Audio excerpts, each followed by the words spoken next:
Hello friends, welcome to my YouTube channel Online Tech Hub. From today, from today we learn the different programming language on this YouTube channel. The base language of the programming is the C language. From today we learn this programming language, that is C. In this free course, I discuss the syllabus of the C programming language. See on the screen, in the first module, we discussed the following points: basics of C programming, then introduction to C language, history of C language, C tokens, input output functions, identifier, variable, constant, data types, operator, and control statement. These points are covered in this module. Then after this module, we continue to another module. In that module, we learn array, string, pointer, function, structure, and union concept. After completion of this module, we discuss module number third, which includes the file handling and precursor directives. These are the syllabus we covered in this free course. Now we go to first point, basics of programming language. आता बघा, आजपासून आपण काय करतो की C language चे programming क्लासेसचे free classes आपण स्टार्ट करतोय. तर एकदम बेसिक पासून आपण सी लँग्वेज हा जी काही लँग्वेज आपण शिकणार आहोत. First upon what is the language. Language means what? It is used to communicate with each other. Then we discuss programming. What is programming language? The language which is used for the programming. And another definition is a set of instructions written by a programmer to deliver instructions to the computer to perform and accomplish a task. This is the definition of the programming language. Then next point, there are different types of the programming language. See on the screen. Basically, there are two types of the programming language. First one, low level programming language, and second one, high level programming language. Low level language, these languages are used when the computer was invented. In the first generation of the computer, the machine language is used for the programming. In machine language, the binary language is used for the machine coding or programming in the first generation of the computer. In this language, 0 and 1 bits are used for the programming. But there are different problems occurred in the programming of using this machine language. There are different problems. Are first of all, this language in this language, the expert person can do the programming. If there are any errors, we do not find easily errors. These are the different errors or different problems occurred with this machine language. Machine level language मध्ये बघा की 0 आणि 1 हे दोन्ही digit काय केले use केले गेले होते प्रोग्रामिंग साठी. पण की जो एक्सपर्ट असेल, की ज्याला माहित असेल की 0-1 जी काय बायनरी लँग्वेज आहे ती कशी राईट करायची, ज्यांना माहित आहे तेच काय करतात, तर हे लँग्वेज मध्ये प्रोग्रामिंग करू शकत होते. तर याचे काय ड्रॉबॅक्स होते. ड्रॉबॅक्स मध्ये काय होत होते, तर मशीन लँग्वेज जे आहे तर जो एक्सपर्ट पर्सन असतो तोच करू शकेल. त्याच्यामध्ये एरर फाइंडिंग आहे ते डिफिकल्ट आहे, टाइम कन्झ्युमिंग आहे, असे बरेच काय त्याचे प्रॉब्लेम्स आहेत. म्हणून त्यानंतर पुढची कुठली लँग्वेज, असेंब्ली लँग्वेज काय केली, इन्व्हेंट केली गेली. असेंब्ली लँग्वेजमध्ये काय केले, काही सिम्बॉलिक वर्ड्स यूज केले. आणि याच्यामध्ये बघा सिम्बॉलिक वर्ड्स म्हणजे काय की फॉर एक्झाम्पल जर बघायचं म्हटलं आपण, जर प्लस सिम्बॉल जर घेतला, आपण प्लस जर ऑपरेटर घेतलं किंवा प्लस साईन घेतला, तर प्लस साठी काय केलं की ऍड हा सिम्बॉल यूज केला गेला. ठीक आहे. तर असे काही सिम्बॉलिक वर्ड्स यूज केले गेले. पण जी काही असेंब्ली लेवल लँग्वेज होती त्याच्यामध्ये काही कोड हा बायनरी मध्ये असायचा, काही कोड हा कशामध्ये असेंब्ली लेवल लँग्वेज मध्ये असायचा. आणि आपल्याला माहितीच आहे की जी लँग्वेज मशीनला अंडरस्टँड होते ती लँग्वेज कुठली असते, बायनरी लँग्वेज असते. So in assembly level language, there is a need to converter which convert the assembly level language program into the machine level program. So their assembler, this is the converter is order to convert the assembly level language program into machine level language program. This also again there are different problems or disadvantages of this language. So next high level language is invented.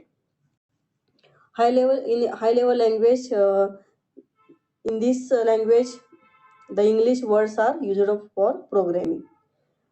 बघा high level लँग्वेजमध्ये काय केलं की simple English word use केले गेले प्रोग्रामसाठी, जेणेकरून general user काय करू त्याच्यामध्ये प्रोग्रामिंग करू शकेल. आता हाय लेवल लँग्वेज परत to type object oriented language आहेत, काही प्रोसेसर ओरिएंटेड लँग्वेज आहेत. तर ते आपण पुढे बघणार आहोत. तुम्हाला बेसिक आयडिया आली असेल की प्रोग्रामिंग लँग्वेजचे टाईप्स कोणते कोणते आहेत ते. तर मूव्ह ऑन करूया आपण नेक्स्ट स्लाइड वरती. आता बघा फर्स्ट त्यानंतर नेक्स्ट टॉपिक काय आपला इंट्रोडक्शन टू सी लँग्वेज. तर सी लँग्वेज बेसिकली काय आहे किंवा त्याचे डेफिनेशन वगैरे आपण इथं बघणार आहोत.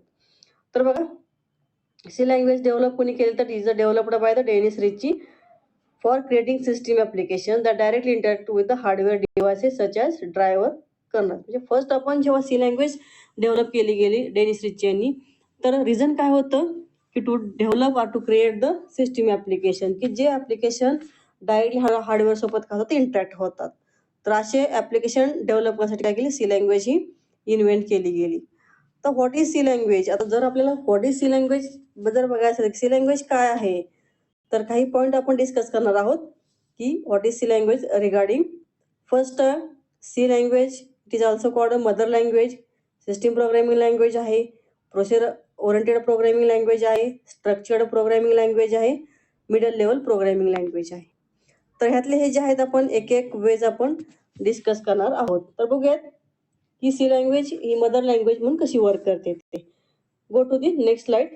C first we discuss C as a mother language.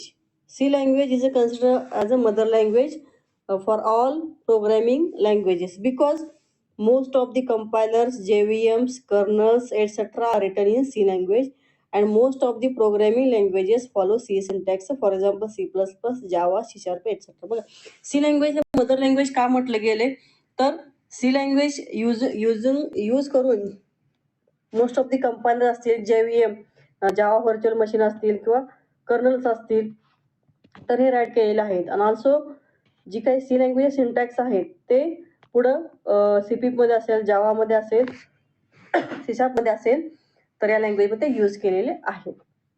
Also बघा it provide the core concept. आता बघा सी लँग्वेजमध्ये कोणते कोणते कोअर कन्सेप्ट आहेत, तर ॲरे आहे, स्ट्रिंग आहे, फंक्शन आहे, फाईल हँडलिंग आहे. आणि हेच कन्सेप्ट पुढे जे काही प्रोग्रामिंग लँग्वेज आहे त्या लँग्वेजमध्ये यूज केलेल्या आहेत. तर हे पॉईंट बघता सी लँग्वेज काय आहे तर जी काही मॉडर्न किंवा हाय लेवल आता जे काही लँग्वेज आहेत प्रोग्रामिंग लँग्वेज काय तर मदर लँग्वेज म्हणून कन्सिडर केली जाते. Then next C as a system programming language. Why C as system programming language? The reason is behind that. आता बघ फर्स्ट आपण we discuss what is the system programming language. System programming language कशाला म्हणायचं की जी language used to create system software तयार करण्यासाठी जी language वापरली जाते तिला काय म्हणायचं सिस्टम प्रोग्रामिंग लँग्वेज म्हटलं जाते. C language system programming language काय म्हणायचं तर it can be user to do low level programming. For example driver and kernel. Low level programming तुम्ही सी लँग्वेज करू शकताय. So C language is called a system programming language. Second point, it cannot be used for internet programming like Java, .NET, PHP etcetera. तर C language ही internet प्रोग्रामसाठी use केली जात नाही. ठीक आहे, these R the reasons. Then next C as a procedural language. Why C as procedural language? First of all, we discuss what is the procedure. Procedure is known as function, method, routine, subroutine. A procedural language specifies a series of steps for the program to solve the problem. Procedural language कशाला म्हणायचं की जर एखादा problem solve करण्यासाठी प्रोग्राममध्ये जे काही steps follow केले जातात त्या स्टेप्स कशा असतात सिरीज असणार त्या स्टेपचे. ठीक आहे, सिक्वेन्सली एक्झिक्युशन होणार आहे. तर प्रोसेसर लँग्वेज काय करते, processor language breaks the program into functions, data structures and so on. C is a procedural language. In C, variable and functions prototypes must be declared using before being used. म्हणजेच C लँग्वेजमध्ये variable असेल, function असेल, हे तुम्हाला first आपण declare करावं लागतं, नंतर आपण ते यूज करू शकते. त्यामुळे सी लँग्वेज ही प्रोसेस लँग्वेज आहे असे कन्सिडर केलं जाते. नेक्स्ट पॉईंट बघा, C as a structured programming language. तर स्ट्रक्चर प्रोग्राम लँग्वेज कशाला म्हणायचं बघा, तर structure program language is a subset of the procedure language. Structure means to break a program into part or blocks so that it may be easy to understand. Structure program language म्हणजे काय की जो तुमचा structure आहे प्रोग्रामचा ते काय करणं की डिवाइड करणं डिफरंट पार्टमध्ये की जेणेकरून काय होईल ते इझिली अंडरस्टँड होईल. In the C language we break the program into parts using function. फंक्शनमध्ये आता पुढे आपण फंक्शन कन्सेप्ट बघणारच आहोत, तर फंक्शन यूज करून तुम्ही तुमचा सीचा प्रोग्राम जो आहे तो आपण डिफरंट पार्टमध्ये डिवाइड करू शकतो की जेणेकरून it makes the program easier to understand and modify it. So C language is called a structured programming language.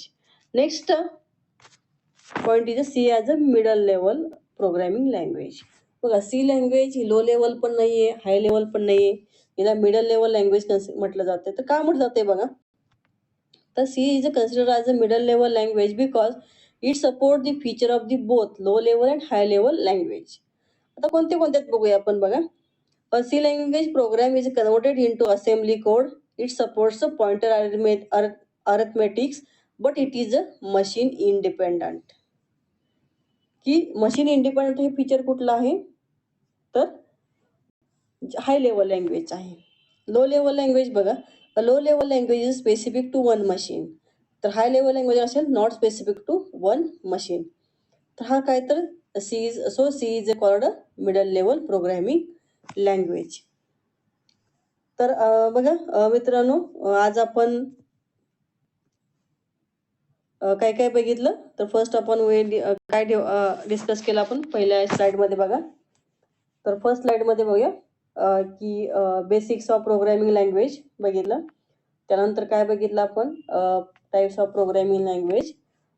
त्यानंतर आपण बघितलं की introduction to C language. C language म्हणजे काय आणि C language as a mother language म्हणून ती work कशी होते, as a system programming language म्हणून कशी वर्क होते, प्रोसेस ओरिएंटेड प्रोग्रामिंग लँग्वेज म्हणून कशी वर्क होते, स्ट्रक्चर प्रोग्रामिंग लँग्वेज आणि मिडल लेवल प्रोग्रामिंग लँग्वेज म्हणून जी काही वर्क होते ते आपण डिस्कस केलेलं आहे. ठीक आहे, तर इथं आपण थांबूया. फर्स्टच व्हिडिओ आहे त्यामुळे शॉर्ट केलेला आहे. तर हा व्हिडिओ जर आवडला असेल तर नक्कीच लाईक करा आणि यूट्यूब चॅनलला आपल्या सबस्क्राईब करा. Thank you all of you.